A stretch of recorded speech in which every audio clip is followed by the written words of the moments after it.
भी है या ऐसे ही तुम जवान हो गए? अच्छा ऐसे करो, जाओ सागर मंथन करो एक बार। फिर सागर मंथन पर चल पड़ते हैं। माई ने अपने 3 रूप बनाए और उसमें 3 लड़कियों की मैं के रूप में समुद्र में छुप जाती है। जब सागर मंथन होता है उसमें 3 लड़कियां निकलती हैं बारी बारी में, और तीनों को लेकर माँ ने कहा था जो वस्तु निकले उस पर नंबर लगा लेना, पहली, दूसरी और तीसरी मेरे पास ले आना। वहां चौथे रूप में वो और बैठी। एक सिद्धि होती है, एक सिद्धि वो चोलेधार है, एक सिद्धि ऐसी होती है कई रूप बना सकता है एक ही जीवात्मा, और ये तो परम शक्ति किस ब्रह्मांड की है। तो वहां ले आए। बड़ी का नाम सावित्री रखा, ब्रह्मा से शादी कर दी। दूसरी का लक्ष्मी रखा, विष्णु ते ब्यादी, और तीसरे का उमा रखा यानी महादेवी व शिव ते ब्यादी। यहां से काल भगवान की यह सृष्टि शुरू हुई। गीता में जो कहता है मैं काल हूं, उसी को हम काल कह रहे हैं। हम कोई न्यारा शब्द कहीं से नहीं लाए। और वही कबीर साहब बता रहे हैं कि उसी काल की यहाँ सारी सृष्टि रची हुई है। और हम अपनी बेवकूफी अपने भगवान ने भूल के और इस भगवान पर आसक्त हो गए। और इस भगवान ने हमारा के जलूस काटा, गधे बनाए, गधी बनाई, कुत्ते कुतिया बनाई। किसी का बेटा मारा, किसी की बेटी मर जा। कोई नहीं मरना चाहता यहाँ पे। क्यों नहीं मरना चाहते? जब मालूम है हम मरेंगे। क्योंकि हम सतलोक में मरते नहीं थे। अब हमें मरना अच्छा नहीं लगता, क्योंकि हम वो याद है हमें कि हम मरते नहीं थे। अब यहाँ मर क्यों रहे? तो ये इतना हमारे को यहाँ पर भूल भलैया में इस काल भगवान ने डाल दिया। अब यहाँ सतगुरु महाराज कहते हैं कि इस काल के लोक में जीव कोई सुखी नहीं। यहाँ पर मरना और जीना लगा रहेगा, और जब तक हम सतलोक नहीं जाएंगे तब तक ऐसे ही हमें दुख होता रहेगा। यहाँ कबीर साहब के द्वारा काल का अंग है। ये 10 मिनट का सत्संग आपको और सुनाता हूं।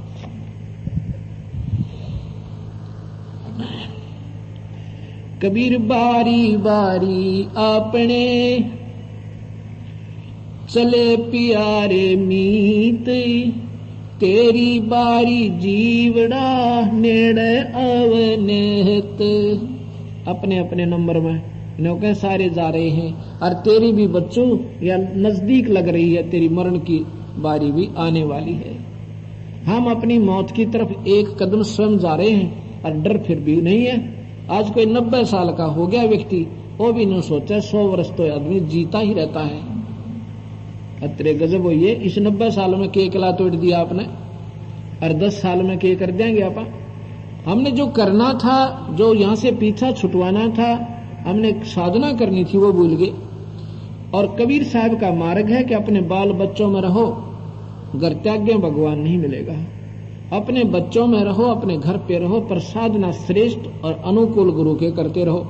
आपके घर पे कोई बच्चा पैदा होता है, वो संस्कारी हंस आवेगा, उसको भी, अपने बच्चे को भी अच्छे संस्कार बरकर और परमात्मा का जानकारी दो, और पूरे संत नाम दुआ उसका छुटकारा करवा दो। वो एक उद्धार और किया आपने। तो ऐसे ये सबसे आसान मार्ग है, अपना काम करते करते और परमात्मा का केवल नाम से जाप करना है, उससे हमारी मुक्ति होगी। ऐसी रामायण में लिखा, कलयुग केवल नाम आधारा, सुमर सुमर नर उतरो पारा। ऐसा ही कबीर साहब कहते हैं, कलयुग में जीवन थोड़ा है और कर ले बेग संभार, योग साधना बने नहीं बिरा, केवल नाम आधार। केवल नाम से मुक्ति होगी।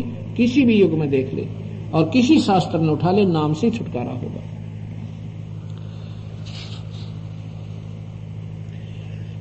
कबीर फागण आवत देखे के, बन रोवे मन माही, वो ऊंची टेढ़ी पात थे, इब पीले हो जाही। भगवान कबीर साहब कितनी उत्तम यानी कितनी गजब तुलना करके हमें बताना चाहूं। वीरा आपके साथ न्यों बनेगी। कैसे? जैसे वन में लंबे लंबे पेड़, इसे मोटे मोटे पत्ते ऐसे फड़फड़ फड़फड़ करते रहते हैं, और जब ये फागन आवेगा यानी पतझड़ आवेगी, अभी आगे नहीं समझो, कहते वो सब पीले होकर टूट के गिर जाएंगे और ना जाने कहां गारा कीचड़ में गलेंगे गिरकर। और फिर क्या कहते हैं, कबीर फागण आवत देखे के बन रोवे मन माही, वो ऊंची डारी पात थे अब पीले हो जाही। तरवर कहता पात से सुनो पात एक बात, यहाँ की यह रीति है एक आवे एक जात। वो पत्ते टूटेंगे, उनके साथ ही तुरंत छोटी छोटी कोपल हजारों फूट जाएंगी और फिर वो पत्ते बन जाएंगे और 1 साल में वह भी टूट कर फिर गिर जाएंगे, पत्ता फिर खाली, फिर नए आ जाएंगे। तो यहाँ कबीर साहब कहते हैं ऐसे ही ये प्राणी आपके साथ काल ने कर रखा है। हम वृद्ध हो रहे हैं और बालक जवान हो रहे, उनके बच्चे और आगे, अपनी टिकट कटन हो रही है और वो इतने और 50-60 साल वह नाच कूद लेंगे, फिर वह नहीं खत्म हो जाएंगे। ऐसे सतगुरु महाराज कहते हैं यहाँ इस काल के लोक में बिरात्री के न्यों बन रही है। तरवर कहता पाते से सुनो पात एक बात, यहाँ की यह रीति है एक आवे एक जाते। तरवर पात झड़नता यूं कहे, सुन भई तरवर राय, इब के बिछड़े नहीं मिले न जन कहाँ गिरेंगे जाए। कबीर साहब कहते हैं भाई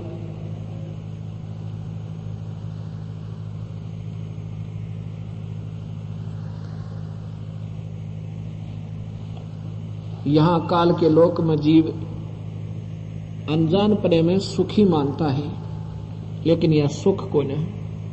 कबीर झूठे सुख को सुख कहे यो मान रहा मन मोद, ये सकल चबीना काल का कुछ मुख में कुछ गोदे।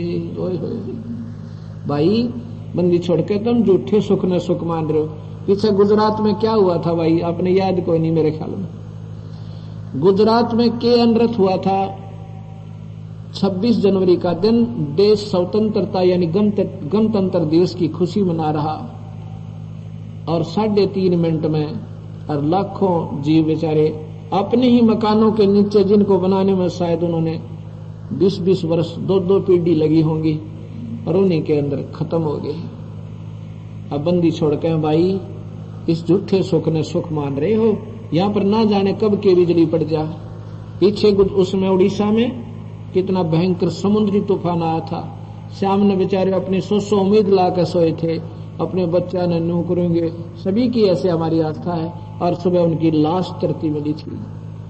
यहाँ बंदी छोड़ कहते हैं झूठे सुख को सुख कहे यो मान रहा मन मोद, ये सकल चबीना काल का कुछ मुख में कुछ गोदे।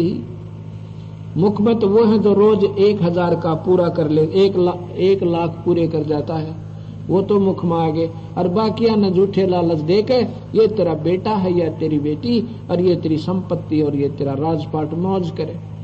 और नंबर आवेगा जब 1 सेकंड भी ना लगे, उसी समय चले जाएंगे। यहाँ सतगुरु महाराज कहते हैं बेटा जाया खुशी हुए खूब बजाए थाल, आवन जन लग रहा जो कीड़ी का नाल। बंदी छोड़ने को कहे कि भाई जब पुत्र हुआ कितनी खुशी मनाई है भाई, क्या की खुशी मनाओ। ये तो आना जाना न्यू लग रहा है जैसे कीड़ी का नाल। आपने चींटी देखी होंगी काली काली छोटी छोटी, कोई इधर भाग रही है लाखों की संख्या में न्यू भाग रही है, उत्सवों का इधर उधर से हो रही है। कहते ये तो तेरा न्यू बन रही है, 1 लाख जा रहे हैं और 1.25 लाख आ रहे हैं उसी रास्ते पे। 1 लाख रोज जा रहे हैं, ज्यादा तो ये जैसे मनुष्य है ना, ये 1 लाख तो रोज गिन कर वो खाता है। बाकी मरो कितने कीड़े मकोड़े ये अलग है, इनकी कोई गिनती है कोई ना। ये तो अपने कर्म आधार पर मनते रहो, पैदा होते रहो। 1 लाख आहार करता है और ज्यादा मर जाए तो मर जाए, उसके के 8 लगे, उसके के दर्द हो काल के। दर्द मारो, हमारी बाण मर जाए, बेटा मरे और भाई मेरा कलजा पट टक्कर मारे हैं, और फिर भी पूजा उसी काल की। जो सुन कर मैं काल हूं और उसी को हम पूज रहे, तो निहाल कैसे करेगा, कैसे बचाव होगा। कबीर साहब यही कहना चाहते हैं कि तुम फिर पढ़ो इन शास्त्रों को और फिर आ जाओ मेरी शरण में। फिर मेरी शरण में आने के बाद तुमने काल नहीं खाओगा। आपको काल नहीं खाएगा, बेमौत नहीं मारेगा। परमात्मा बंदी छोड़ कहते हैं अपने समय पर जाओगे और समय से ज्यादा भी मैं तेरी उम्र भी बढ़ा दूंगा, क्योंकि कबीर साहब के पास ये पूर्ण शक्ति